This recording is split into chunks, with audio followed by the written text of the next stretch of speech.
Así es. Hacemos un vuelco de página porque hemos comenzado la semana con una noticia que tal vez era inesperada. El cambio de 3 ministros. Hoy fueron posesionados 3 nuevos ministros, 3 años de gobierno, 8 meses, 3 días. Y uno de los cambios más importantes que se han visto está en la cartera del Ministerio de Hidrocarburos. En realidad, el ministro de Hidrocarburos que hoy fue relevado ha sido relevado después de 3 años y 8 o 9 meses. Está con nosotros el analista energético o del sector de hidrocarburos, Álvaro Ríos, para analizar, plantear qué lectura tiene este cambio, Álvaro, en el ámbito del Ministerio de Hidrocarburos. Buenas noches, Álvaro. Bueno, Tubí, no sé si me oyes bien. Tengo algún problema copiándote, pero lo que te puedo decir y puedo decirle a tu audiencia es que, en primer lugar, el ministro estaba renunciado ya hace 2 meses atrás y venía, diríamos, en algún tipo de desacuerdo con el presidente de la República, ¿no? Ese es un tema no menor. El análisis que yo puedo hacer es que el ministro de Hidrocarburos, don Franklin Molina, hace 2 años y medio que viene planteando, como yo vengo planteando hace 10 años, la necesidad de una nueva ley de hidrocarburos, un nuevo marco jurídico para generar inversión en el país. Y entonces parece que este es otro tema que no ha ido adelante, porque yo lo veía al ministro en unas 5 o 6 declaraciones cada 3 meses y parece que no tenía apoyo político para lograr algo que era demasiado importante para el país, es generar inversión en exploración. Esa es la necesidad estructural que tiene el país, porque no podemos seguir viviendo o vivir los próximos 40 años importando gasolina, diésel, gas natural y GLP, porque eso nos manda una cuenta maravillosa arriba de los 3.000 a 5.000 millones de dólares de aquí al 2029. Entonces creo que esa es una divergencia mayor. Ahora, me voy a analizar al ministro actual y yo diría que en un año más de gestión que le queda, un poquito más, pues es muy difícil que pueda hacer algo estructural. Yo lo único pedido que le hago es que pueda liberar las importaciones al sector privado, principalmente de diésel. El problema de Bolivia no es la gasolina, es el diésel oil, y el desabastecimiento de diésel puede llevarnos a otras consecuencias como romper la cadena alimentaria, generar problemas en que la gente se desplace a trabajar.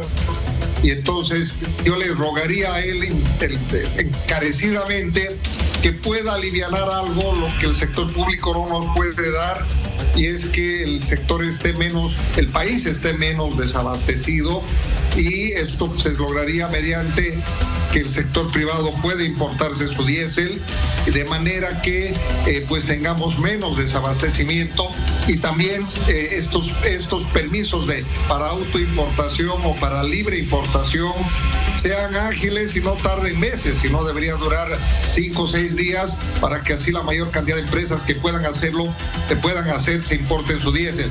Creo que si hace eso, yo voy a estar muy agradecido con él, porque lo que no podemos seguir es teniendo desabastecimiento de diésel. El diésel mueve el aparato productivo, mueve la economía, mueve el transporte, mueve el abastecimiento de productos y servicios, y no tenerlo nos va a llevar a los bolivianos a tener días muy difíciles. Ahora, Álvaro, en sus primeras declaraciones, el nuevo ministro habló de su intención de modificar también la normativa y de buscar alianzas internacionales que se necesitan para las inversiones. ¿Podrá ir en ese ámbito, en esa línea de modificar la ley de hidrocarburos? Él, aparentemente, sus primeras declaraciones apuntan a seguir esa línea.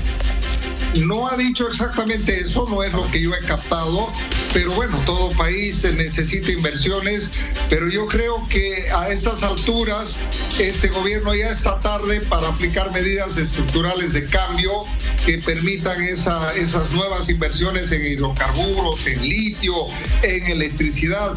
Como he dicho yo, nuestro problema que tenemos los bolivianos es un modelo estatista, un modelo del Estado empresario que nos ha resultado fallido, y eso es lo que hay que cambiar. Pero yo no creo que ya este gobierno junto con el ministro tengan la capacidad de hacer eso, ni en el área energética ni en otras áreas de la economía. Señor Ríos, buenas noches. Luciana Costa le saluda desde La Paz. Con la siguiente consulta, ¿será la subvención, será el contrabando o la logística, el contrabando, claro, de combustible, a eso me refiero, o la logística lo que les afecta más al Estado boliviano en este momento en cuanto a la provisión de hidrocarburos y la economía? Yo creo que el principal de Bolivia, la logística puede ser algo compleja, pero se puede manejar.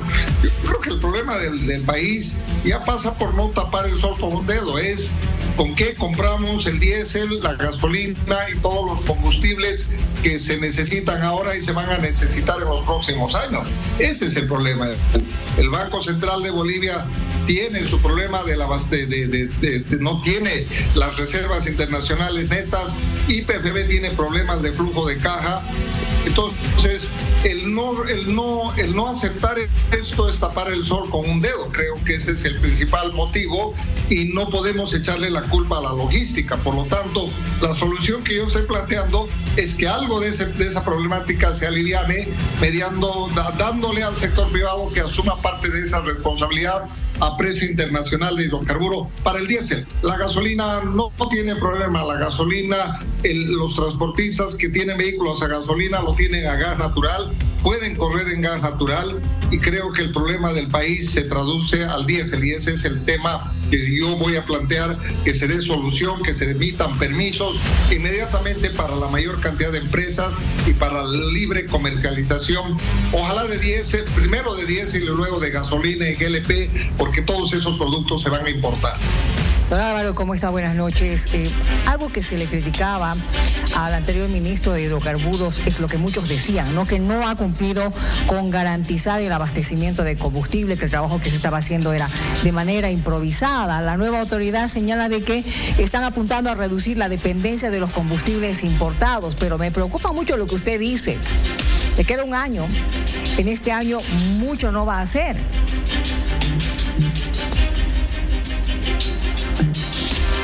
Claro, en este año, ¿qué puede hacer? ¿Usted cree que puede lograr consensos con el sector petrolero internacional, con las empresas que van a invertir en litio? Cuando estamos entrando a un año electoral, yo veo eso tremendamente complejo. No creo que sea posible, como le digo, y su accionar va a ser muy limitado, y yo le pediría que, con todo respeto, que nos ayude a que haya libre importación de diésel, gasolina, GLP, para que el país adquiera un poco de más normalidad en el abastecimiento de combustible, ¿sí? Creo que el ministro Molina no tenía la fuerza política dentro para hacer este tema, que es algo fundamental para no...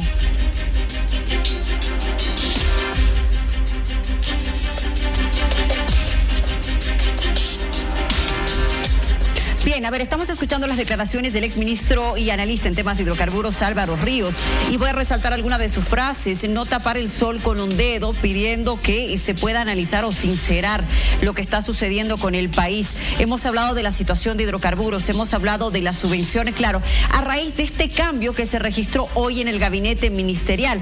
Se lo recuerdo, Alejandro Gallardo es el nuevo ministro de hidrocarburos, Erlan Rodríguez el nuevo ministro de Trabajo y Juan Flores el nuevo ministro de Desarrollo Rural y Tierras. Hoy el presidente Arce le pidió a los salientes que sigan trabajando, que el equipo no se va a desintegrar, que siguen siendo parte del equipo, y a quienes están entrando nuevamente a estas carteras ministeriales, pues el primer mandatario, Luis Arce, les ha pedido compromiso para poder seguir trabajando en esta situación que atraviesa el país. Bien, le agradecemos a don Álvaro Ríos, nos ha acompañado en este análisis, ya hemos conversado con él respecto a este tema. Miriam, pero vamos a continuar hablando del tema y analizándolo. Exacto, porque hay que hacer un análisis político a estos cambios. Son 3 ministros los que hoy han sido cambiados. Sí, ha sorprendido. Muchos han señalado de que faltaba algunos que tenían que haber sido cambiados. ¿No es cierto? Estamos con don Franklin Pareja, que es analista político. ¿Con esto se calman las aguas con el cambio de estos 3 ministros? ¿O va a continuar? ¿Va a continuar todavía aquellas voces que dicen no, faltaba que cambien aquellos que tienen que mejorar la economía? Buenas noches, Miriam. Bueno, en realidad yo creo que esto es una medida extemporánea, porque el presidente probablemente tuvo que haber dado un giro de timón hace mucho tiempo atrás, sino estamos haciendo y tomando una decisión en un momento extremadamente crítico, donde se nota que no es una decisión integral, porque cambia 3 personas, de las cuales una en particular, que es el ministro de Hidrocarburos, es el ministro clave del momento, porque lo más sensible es el tema hidrocarburífero. Yo le escuchaba decir al especialista, al ingeniero Ríos, sí, que quizás pueda hacer poco. Yo creo que podría hacer cosas muy importantes. ¿La nueva autoridad? Sí, y no necesariamente poco, pero está atado de manos, porque como el presidente ha anunciado que quiere activar un referéndum para la consulta popular de mantener o levantar las subvenciones, entonces le quita mucho juego de cintura al ministro, lo aprisiona a esa decisión que va a ser en diciembre posiblemente, y diciembre es un abismo de distancia dada la situación tan delicada que estamos viviendo. Por lo tanto, él podría hacer algunas cosas importantes, como por ejemplo encontrar una fórmula mixta que permita mantener la subvención a los sectores realmente más empobrecidos o populares, y también tratar de no subvencionar a los sectores que son pudientes, llámese cooperativistas auríferos y otros rubros que no necesitan. Hay una empresa en Bolivia que tiene liberación para poder importar, es San Cristóbal. Y desde que ha tenido esta liberación es muy eficiente en su trabajo. Entonces ellos nunca tienen ese problema y sus márgenes y utilidades le permiten financiar. Perdón, ¿estamos hablando de un método más o menos parecido al que está empleando en este momento Ecuador? Bueno, podría ser, porque Ecuador ha entrado en una dinámica muy distinta a la del presidente Arce. Está empezando a hacer ajustes estructurales. El presidente hasta el momento no ha hecho ni un solo ajuste estructural. Noboa, en el corto tiempo que ya está empezando a hacer ajustes estructurales. Entonces, en la medida en que se vaya postergando las decisiones, obviamente la situación se va complejizando más y el ministro va a tener cada vez menos juego de cintura. Otro punto que es muy importante que la población conozca es que, mira, el dato del año pasado de los 4.000 millones de dólares que hemos importado pagando gasolina y diésel, 920 millones de dólares han sido reexportados. O sea, ¿qué significa? Contrabando. Entonces, en Bolivia hay bolivianos que se están enriqueciendo increíblemente hace muchos años porque compramos barato y hay malos bolivianos que lo reexportan, lo contrabandean, y eso está generando grandes fortunas. Al mismo tiempo, eso necesita una política de contención que tal vez podría trabajar el ministro del área, porque no puede ser que el 25% de lo que compramos caro encima sea reexportado, no para favorecimiento nacional, sino de sectores. En conclusión, yo creo que que los ministros deberían ser los fusibles cuando no está funcionando bien la maquinaria y la burocracia estatal. Pero el presidente no le gusta cambiar ni tocar su gabinete. Y su gabinete ya ha mostrado grandes niveles de ineptitud porque no tiene capacidad inclusive resolutiva ante los conflictos que ya se están viniendo de forma multisectorial. Así que creo que es una medida insuficiente y que no es tanto los hidrocarburos, sino la política integral de tomar decisiones duras. Ya que lo mencionas, Franklin, buenas noches. ¿Tendrá esta decisión que ver con algunas presiones sindicales? He escuchado a algunos de tus colegas en sus análisis, varios de ellos coinciden en que puede ser una medida que se acerca más a una situación electoral para dar contento a sectores que estaban pidiendo el cambio de varias carteras, y algunas otras que sí han estado en vilo, como por ejemplo la de Obras Públicas, pero que no se ha cambiado al titular?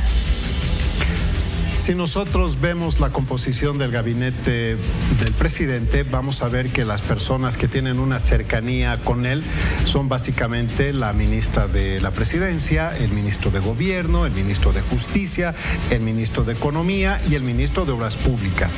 Entonces, nunca ha sido explícito, pero implícitamente se entiende que esos ministros son los de más alto perfil y forman parte probablemente del primer círculo de confianza y de mayor cercanía cercanía con el presidente. Entonces, él no ha tocado absolutamente, en absoluto, ese círculo que es fuerte y que es cercano a él.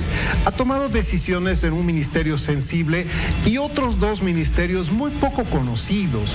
Fíjate, realmente nadie conocía a la ministra de Trabajo, al ministro de Desarrollo Rural y tampoco al ministro, mira, paradójicamente el ministro de Hidrocarburos, que debería ser el ministro clave en el momento, ha mantenido un perfil extremadamente bajo, una total ausencia de liderazgo, quizás porque no tenía fuerza política, como dijo Ríos, o simplemente porque no estaba a la altura de un momento tan delicado y se necesitaba hacer un ajuste. En consecuencia, yo creo que el presidente no va a tocar su gabinete duro y las medidas que hace difícilmente van a ser una solución, peor aún habiendo lanzado una iniciativa de referéndum que ata de manos a los ministros. Es decir, que no va a tocar ese gabinete según tu percepción, porque sí han habido voces, incluso del propio arcismo y evismo, quienes han coincidido en que se debería cambiar esas carteras de Estado, como por ejemplo Justicia, Economía y la de Gobierno, que están siendo tan cuestionadas en los últimos días. ¿Qué crees tú, Franklin, que debería hacer el gobierno en la actualidad para poder mejorar y sobre todo captar la inversión extranjera? Reconocer que el modelo económico plural comunitario, como se llama, no sé si lo he dicho bien, no ha funcionado. Sincerar las cuentas públicas hacia el país, recortar el gasto público, abrir el país hacia afuera, entender que no hay que sobreideologizar las decisiones y tomar decisiones pragmáticas, porque en su discurso el presidente el otro día dijo algo así como que él no va a tomar decisiones neoliberales que solo quieren ajuste, él va a tomar decisiones pensando en el pueblo. No lo dijo exactamente en esas palabras, pero eso dio a entender. No se trata de tomar medidas neoliberales, se trata de tomar medidas de sentido común. Ya no aguanta el subsidio en la forma en la que estamos implementándola. Tiene que haber un cambio. Ese cambio inteligente, ojalá venga con el ministro. Yo también me adhiero a las palabras de Ríos, que ojalá que este ministro trabaje en encontrar una fórmula eficiente para, por ejemplo, manejar la subvención de una forma que no sea un sangrado. Obviamente, reconocer que la política está agotada desde la perspectiva del modelo es reconocer que 20 años casi no han funcionado. Entonces es muy difícil que el presidente asuma esa decisión.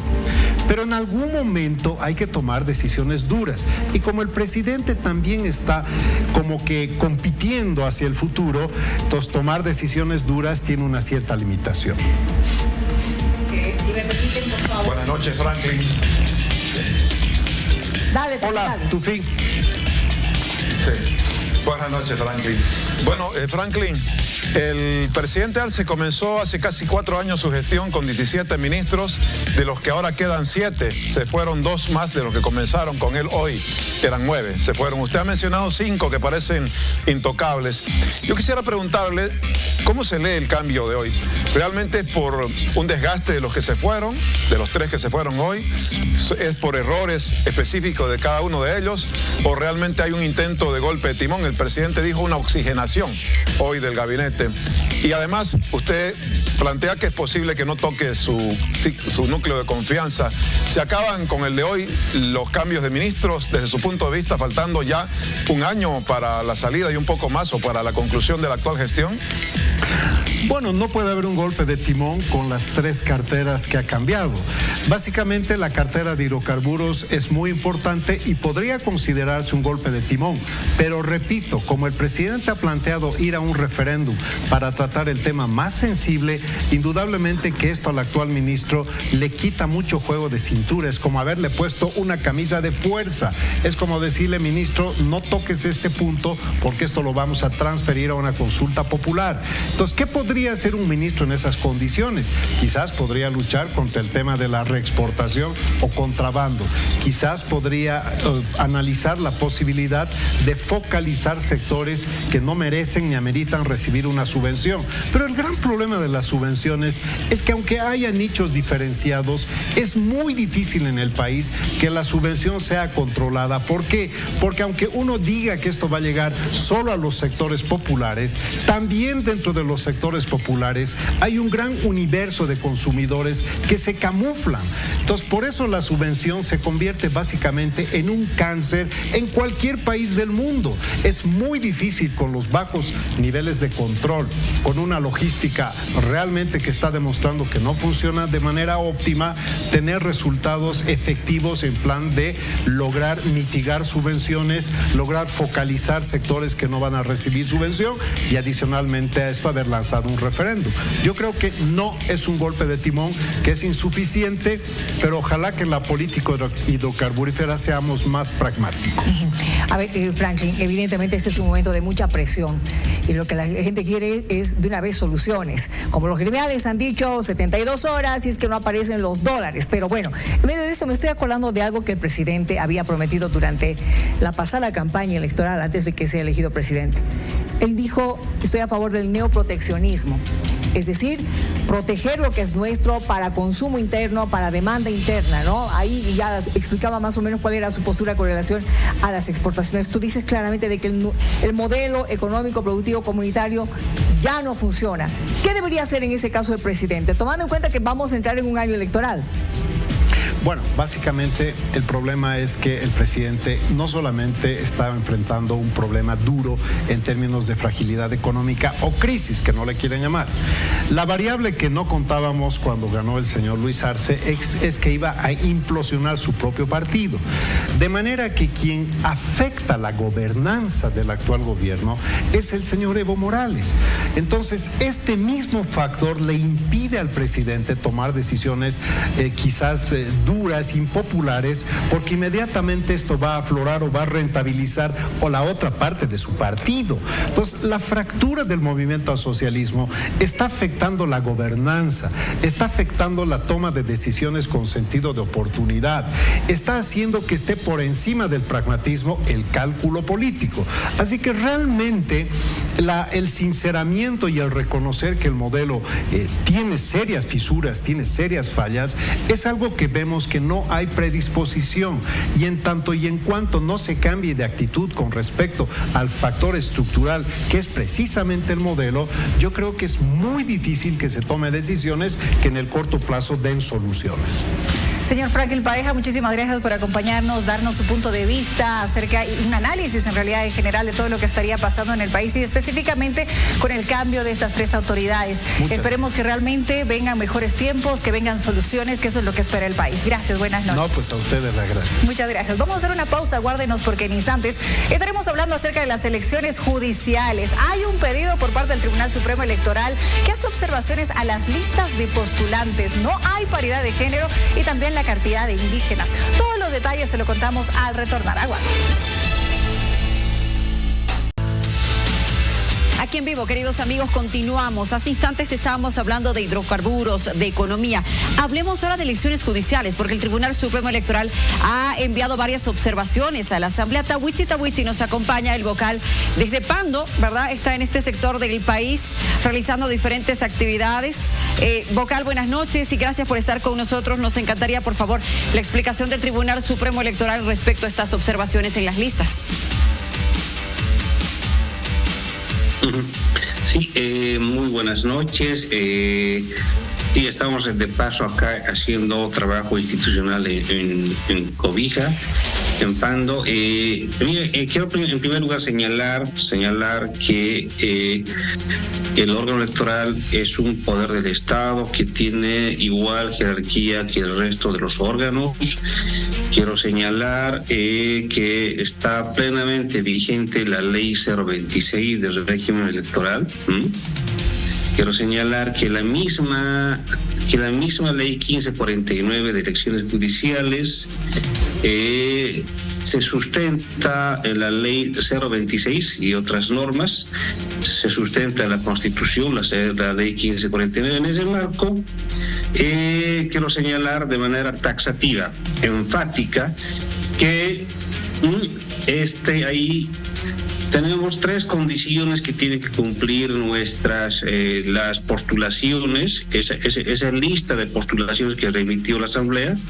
Tienen que cumplir tres requisitos básicos: que sean listas completas, tienen que cumplir el criterio de paridad varones, mujeres, y también tiene que incluir la condición de que las mismas incorporen, las ternas incorporen al menos un indígena originario, y de esa manera se puede allanar el proceso electoral. Ante esta situación, quiero señalar que la misma ley 026, artículo 79, señala que si no se cumplen estas condiciones durante el proceso de preselección, la misma debe ser devuelta a la Asamblea Legislativa para su respectiva rectificación, que sean listas bien hechas y en esa medida. Ahora, previo justamente a adoptar una decisión final, el órgano electoral ha remitido una nota a la Asamblea Legislativa en el sentido de que se nos aclare. Hemos pedido explicación porque en el caso del Tribunal Constitucional Plurinacional, como ejemplo, para el departamento de Santa Cruz, solamente han enviado 2 varones. No cumple el requisito de paridad. Lo mismo sucede en el departamento de Cochabamba. No cumple el requisito de paridad porque solo enviaron también 2 varones. A eso agrego, también tenemos, por ejemplo, para el Tribunal Constitucional Plurinacional, Departamento de Tarija, como ejemplo, si bien son listas completas, tienen paridad, pero no incorpora un indígena originario campesino. Vocal Tahuichi, buenas noches. Quiere decir que son fundamentalmente las listas de Santa Cruz, Tarija y Cochabamba las observadas por el Tribunal Supremo Electoral. Ahora, vocal, ¿cuánto tiempo tiene la Asamblea Legislativa para responder a estas observaciones y estar dentro del cronograma para la realización de las elecciones judiciales que serían en diciembre, ¿no? Sí, no hay un plazo definido, pero quiero señalar que nuestra Asamblea debe responder lo más urgente posible, de la manera más oportuna posible, para que de esa manera el Tribunal Constitucional, el Tribunal Supremo, nosotros en la sala plena, adoptemos una decisión en esta temática. Vocal, ¿qué se puede hacer? Porque se sabe de que en estas listas hay 14 profesionales mujeres que han sido habilitadas a pesar de haber reprobado. ¿Qué se puede hacer con este panorama? Sí, quiero señalar que el cumplimiento de paridad, que el cumplimiento de listas completas, que el cumplimiento de la inclusión de al menos un indígena, ya sea varón o mujer, es de responsabilidad de nuestra Asamblea Legislativa.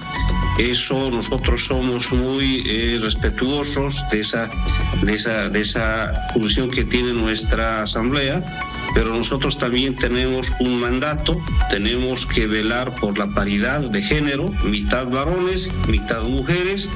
Eso está establecido en la misma ley 1549. Si uno mira sus principios, los principios de esta ley señalan que tiene que haber equidad en el proceso de preselección. Eso nosotros vamos a ser muy, muy severos en que se cumpla aquello, además de la inclusión de un indígena originario campesino. Vocal Tahuichi, por favor, ya para finalizar, explíquenos el tema de este proceso, porque nuevamente hay incertidumbre y quisiéramos saber si las elecciones judiciales nuevamente estarían en riesgo o solamente es un proceso que estaría paralizado y esto va a seguir adelante. Va a haber un camino, va a haber una luz más adelante. Sí, no quiero en este momento cometer un criterio que pueda generar duda. Lo que hemos pedido a la Asamblea es que se nos aclare, ¿no?, desde el punto de vista legal, ¿no?, porque en el caso del TCP, para el departamento de Santa Cruz y para el departamento de Cochabamba, nos han remitido solo 2 varones, no cumpliendo el criterio de paridad de género. Una vez que tengamos aquella respuesta, vamos a valorar en sala plena y sala plena va a adoptar una postura institucional. Bien, vocal Tawichi, muchísimas gracias por habernos acompañado esta noche, la postura del Tribunal Supremo Electoral, y enseguida nosotros vamos a conversar justamente con la Asamblea Legislativa, con parte de la comisión, y de inmediato voy a darle la bienvenida al asambleísta, el diputado Alejandro Reyes, que nos acompaña también vía virtual, para darnos la postura de la Asamblea, qué dice la comisión y cuál es la respuesta que se le va a dar al Tribunal Supremo Electoral. Diputado, buenas noches, adelante.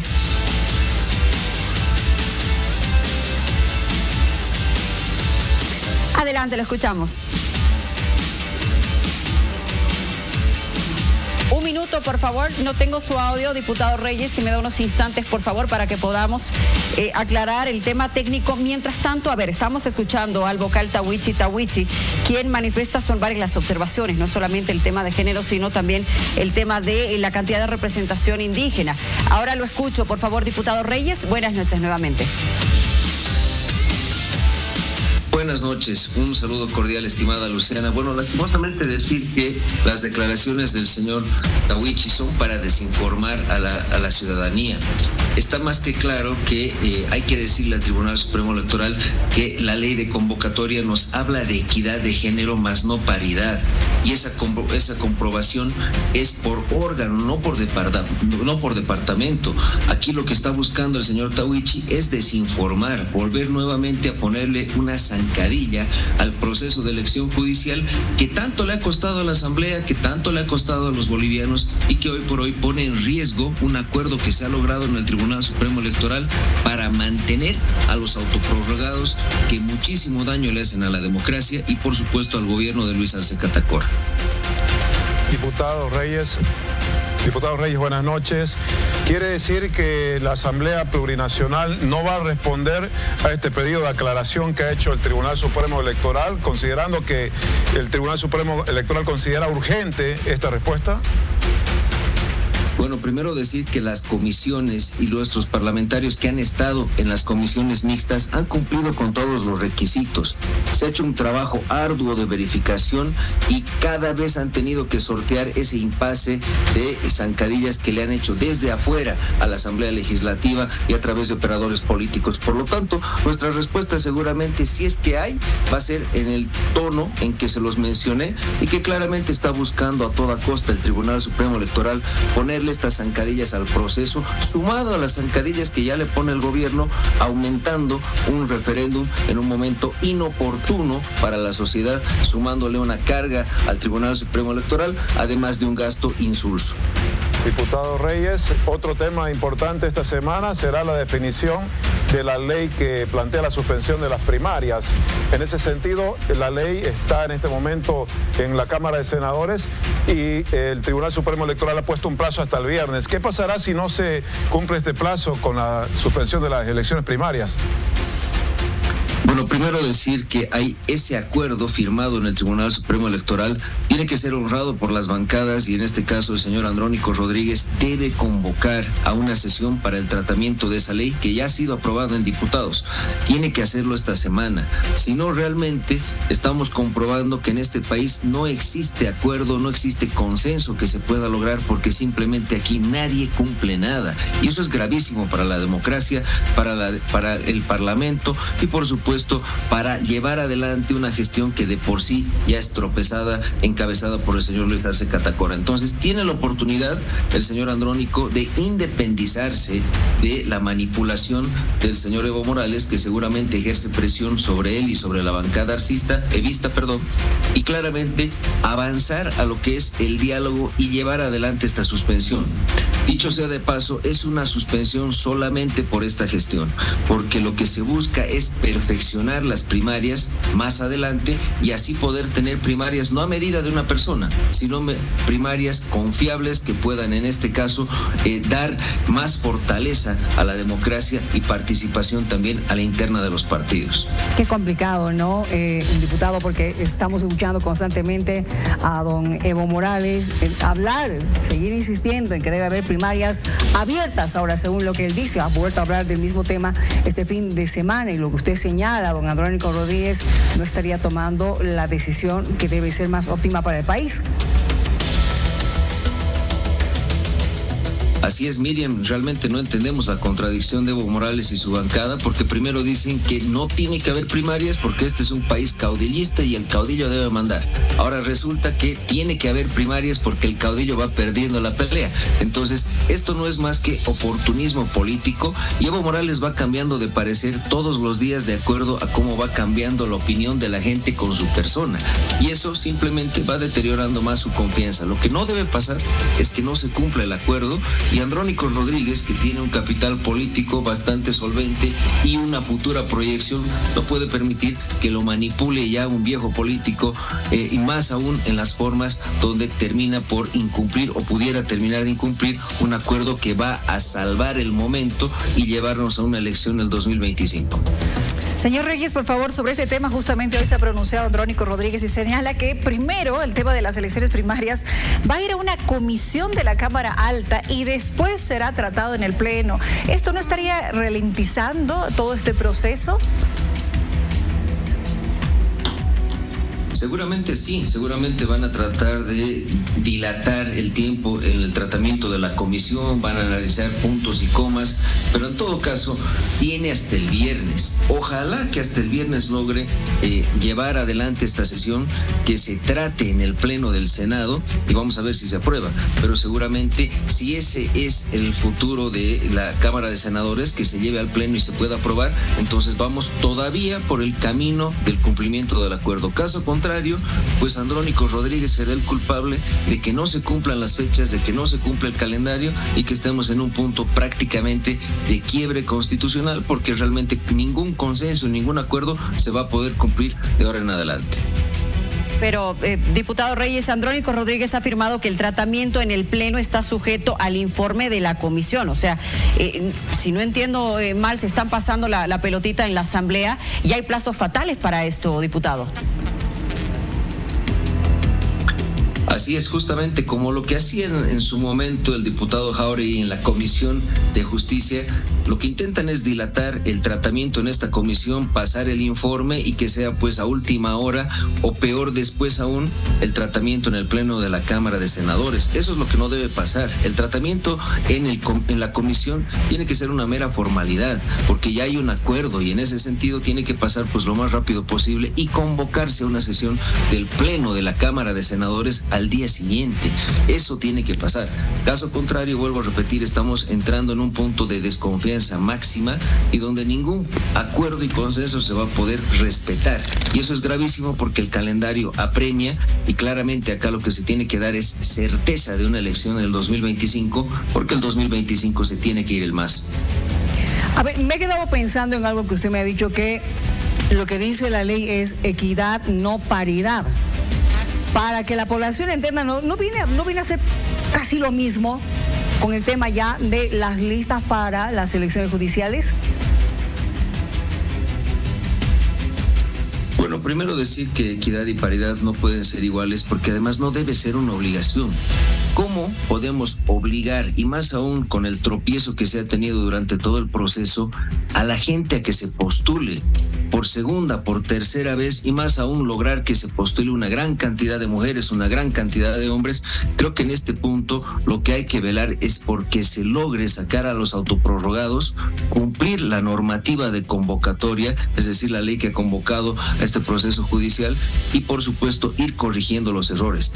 Nosotros desde el principio hemos sido claros: este proceso de elección judicial no nos gusta, no nos parece el mejor para recuperar méritos. Sin embargo, hay que cumplir la Constitución, hay que llevar adelante el proceso de elección judicial y después, más adelante, pues haremos una reforma judicial para recuperar la meritocracia y tener a los mejores en los altos cargos de la justicia. Sin embargo, este tropiezo, esta interpretación, estas comas que le ponen y le quitan los vocales y esta reinterpretación de cada uno de los personajes del MAS, diputados, vocales o lo que fuere, simplemente está buscando ganar tiempo.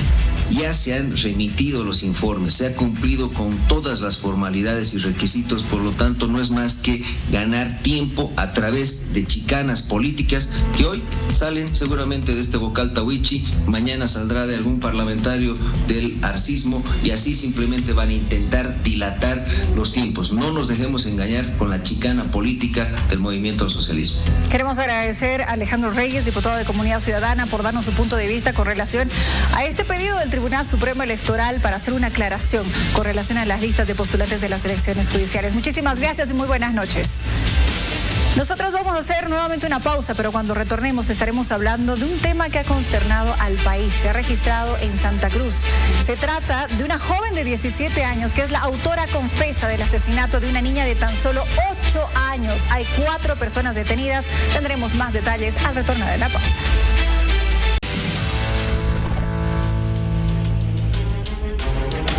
Vamos a tratar ahora un caso muy delicado que conmocionó al país en las últimas horas. Se trata de un infanticidio ocurrido en el municipio de San Rafael, en el departamento de Santa Cruz.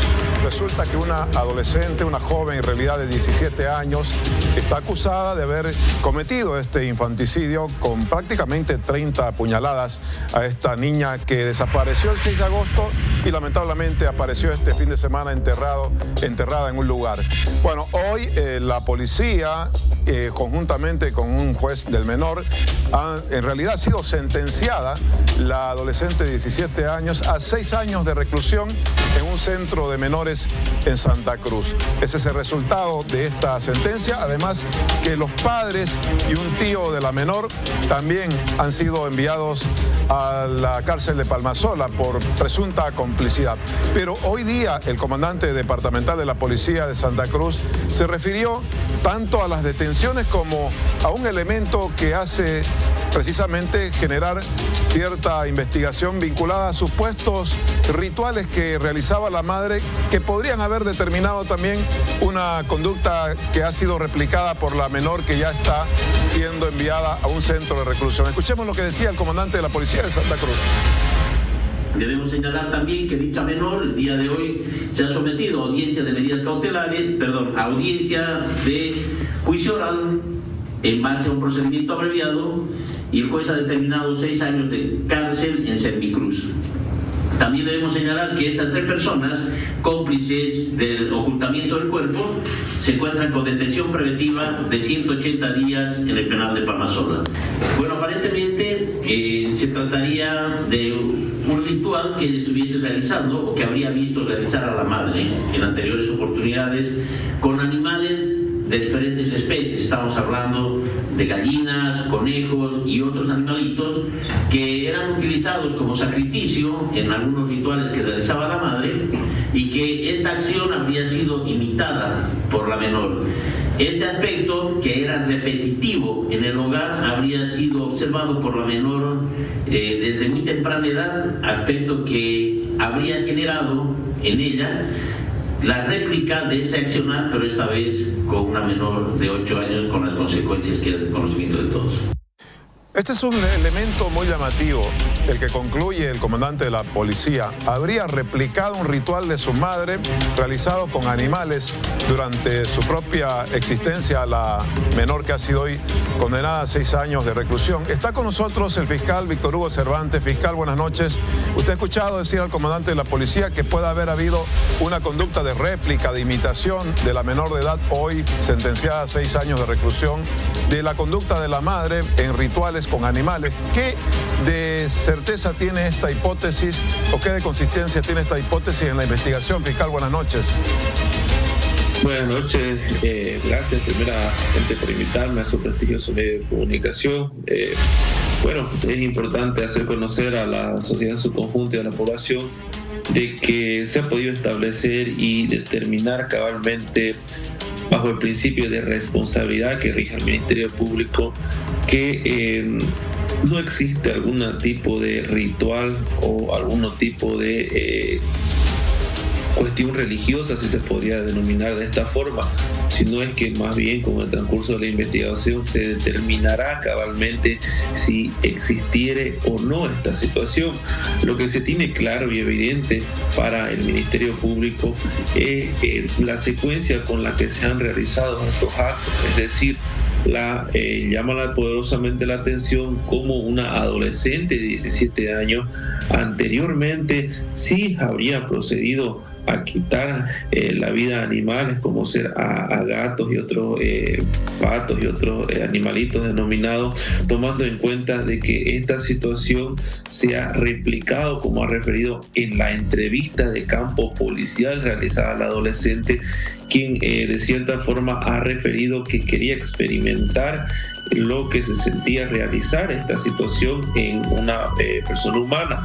Entonces es a raíz de esta situación que se verifica cabalmente lo acontecido, pero debe dejarse de lado esta situación hasta que no se aclare y se realice la inspección y reconstrucción de los hechos, tanto en el inmueble como ser en el cuarto de esta menor y alrededores, si se podría establecer tal situación como se ha referido. Doctor Cervantes, ¿se ha realizado ya algún tipo de entrevista psicológica, psiquiátrica a la menor acusada de este infanticidio? ¿Hay algún resultado al respecto? Y además, antes de enviarla al centro de reclusión de menores, ¿se realizará algún tipo de prevención para que por ahí no ocurra algo más grave? Cabalmente se ha realizado una entrevista psicológica a la adolescente de 17 años. En dicha entrevista psicológica con el profesional de turno, ella refiere cómo, cuándo, dónde y por qué, cómo se ha realizado este hecho delictivo, los pormenores del mismo. Sin embargo, se entenderá de que la ley 548 establece que no puede dilucidarse tal situación ni hacerse conocer, peor aún en medios de comunicación nacional. Sin embargo, la psicóloga de su oportunidad ha referido que de la menor, o en este caso adolescente, necesita terapia psicológica. Ya será el equipo multidisciplinario, es decir, el psicólogo, trabajador social, abogados correspondientes, que ayuden cabalmente a realizar o cambiar de cierto tipo de conducta a esta adolescente en el centro Sembicruz, donde ya se va a encontrar recluida la misma. Y posterior a esta situación es que se debe hacer la reinserción, socialización respecto al trámite administrativo interno que pueda tener el centro Sembicruz. Sin embargo, como Ministerio Público, cumpliendo nuestro rol constitucional en defensa de la sociedad, hemos cumplido a cabalidad lo que refiere a la ley 548. Hemos logrado conjuntamente con la policía boliviana establecer y esclarecer un hecho donde se tiene la pérdida de una niña de 8 años. Se ha podido indicar que han participado, aparte del adolescente, 3 personas que mayores de edad, que serían el papá, la mamá y el tío de la adolescente, quienes han procedido a llevar de un lugar a otro el cuerpo, han procedido a cavar una fosa común y han procedido a depositar en esta fosa común a la niña de 8 años. Entonces esa situación ya se encuentra claramente esclarecida, se podría decir en un 90%, y ya los pormenores a esta situación se encontrarán en la investigación correspondiente respecto al otro porcentaje que falta recabar. Es decir, al presente se debe establecer si estas personas han participado en sí de esta ejecución del hecho delictivo y han estado al día y la hora que a la menor ha quitado la víctima a la niña de 8 años de edad. Señor fiscal, a mí me quedan todavía algunos temas pendientes que me preocupan mucho. Es una menor de 17 años a la que le están dando 6 años de reclusión en este centro, en Sembicruz. ¿Le han hecho anteriormente, a lo largo de estos sus 17 años, alguna valoración psicológica sus padres? Porque evidentemente me parece, perdón si me estoy equivocando, pareciera que tuviera los rasgos de una persona, no sé, que sufre esquizofrenia, alguna psicopatía, por ejemplo. Usted me va a decir, usted que conoce más de estos temas, ¿qué terapia psicológica se le puede dar si es que llegaría realmente a confirmarse de que es una persona que sufre de esquizofrenia? La esquizofrenia no se cura ni siquiera con terapia. Bueno, como lo ha referido anteriormente, esta situación tendrá que verse en un tema interno con el equipo multidisciplinario dentro del centro Semicruz. ¿Y por qué refiere a esta situación? No nos olvidemos de que la norma establece que cabalmente las personas que sufren esta psicopatía o esquizofrenia, como se ha referido, son de cierta forma inimputables, se podría decir, por su condición. Entonces, lo que se tiene al presente es un informe, una entrevista psicológica realizada a la adolescente de 17 años que cabalmente no indica que tenga algún tipo de deficiencia psicopatológica o alguna esquizofrenia, como se ha referido, sino más bien indica que se encuentra dentro de tiempo y lugar ubicada. Entonces, a partir de esta situación es que se ha realizado la correspondiente imputación formal y se ha llevado a la misma a la audiencia de medidas cautelares, donde el juez ya ha determinado cabalmente la pena atenuada a cumplirse en el centro Semicruz. Bueno, doctor, muchísimas gracias por darnos a conocer el avance de estas investigaciones. Vamos a estar pendientes de lo que ha surgido lamentablemente con esta tragedia en el municipio de San Rafael. Queda todavía una etapa de investigación de la que vamos a estar muy pendientes. Seguimos con más.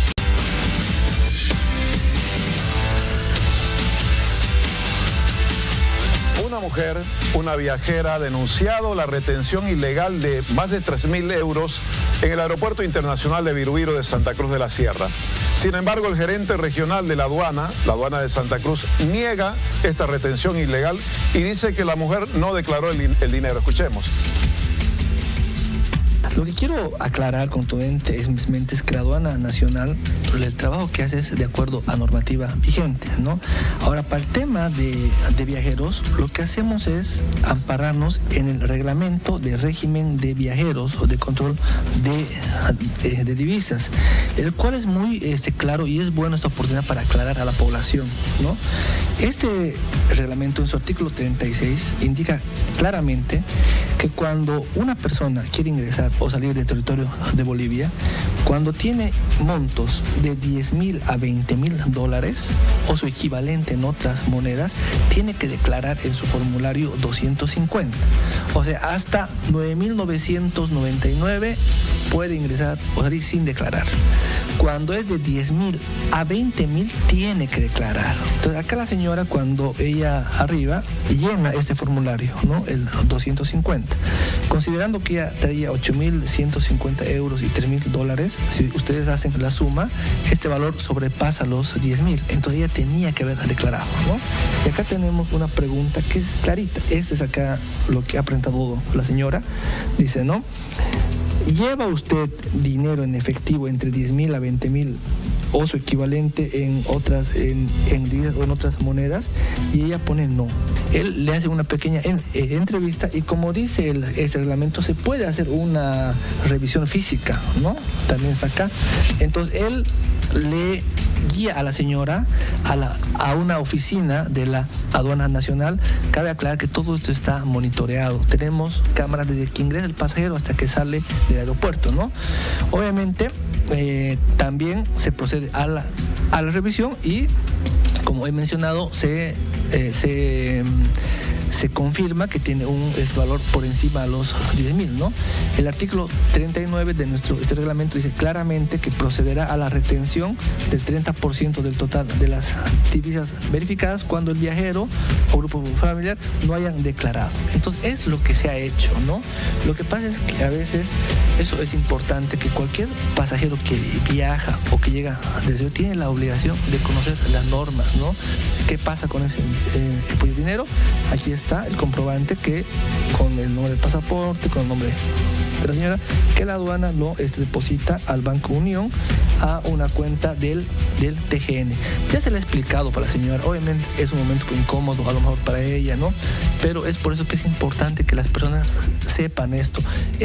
Son normas internacionales que uno tiene que tener mucho cuidado, más cuando es con dinero. Entonces, que sirva esto para que también los pasajeros, siempre que vayan a viajar, tomen en cuenta eso, ¿no?